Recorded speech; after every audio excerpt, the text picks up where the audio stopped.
Okay, another Anishinaabe sentence here. Okay, what you see there, Manitoba, Saskatoons, ozigwaakominag. That's how you say plural Saskatoons and Anishinaabe Moan in Manitoba style there, eh? That means they're animate. Those are animate objects. When you hear that ak instead of un. Like blueberries are meaned. But when you talk about Saskatoons, they're animate in our dialect here, Western Ojibwe, eh? Okay, now I'm going to make a sentence, because our language is more than words.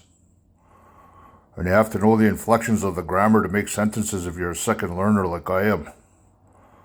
To make somewhat complex sentences in a language, I do it because there's inherent value in it for me.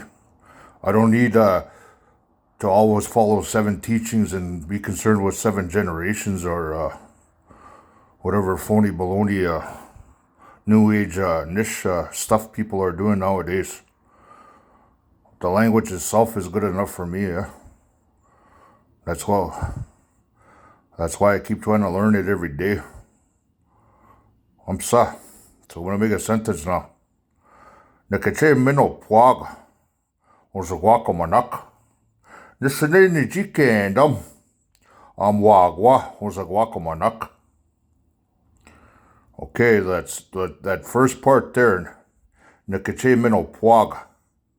Minop is the root word there. That's a transitive animate verb. Something animate tastes good. And then when you're saying Ni-gichi-minopwaag, I'm adding that gichi to add emphasis that I really like the taste of them. So Ni-gichi-minopwaag. I really like the taste of those third person winawa animate objects, ozigwaakominag. Because there's more than one of them, and I'm referring to them in a third person plural when I'm telling you about how much I like the taste of them. Because they're animate objects. Okay, and then the second sentence, Nisine nijiikendam. Amwagwaa ozigwaakominag.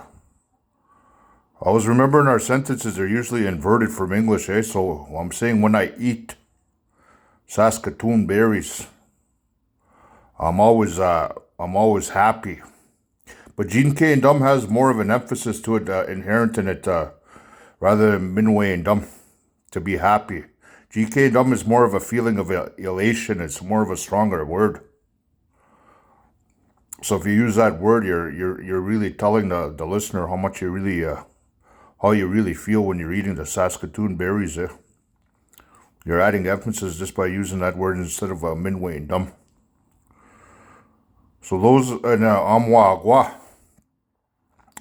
Amwa gets shortened to amwa, amwagwaa. That's the subjunctive. That's neen to winawa, subjunctive transitive animate. That's the subjunctive mode when you eat Saskatoons. That's basically a subordinate clause. When you eat Saskatoons, and then you got to fill in the rest of the sentence, you're telling a person you feel really happy when you eat them. So that's how our grammar works. You have to know all these relationships in order to make sentences, all those affixes. And we're not getting enough of that out there. Everybody just keeps doing words of the day. And then the institutions, and then our institutions of higher learning restrict access to this knowledge. We need open sharing of this knowledge because our language is dying. We can't hold it anymore for copyright or for the benefit of institutions or organizations. It belongs to all of us. Hamsa.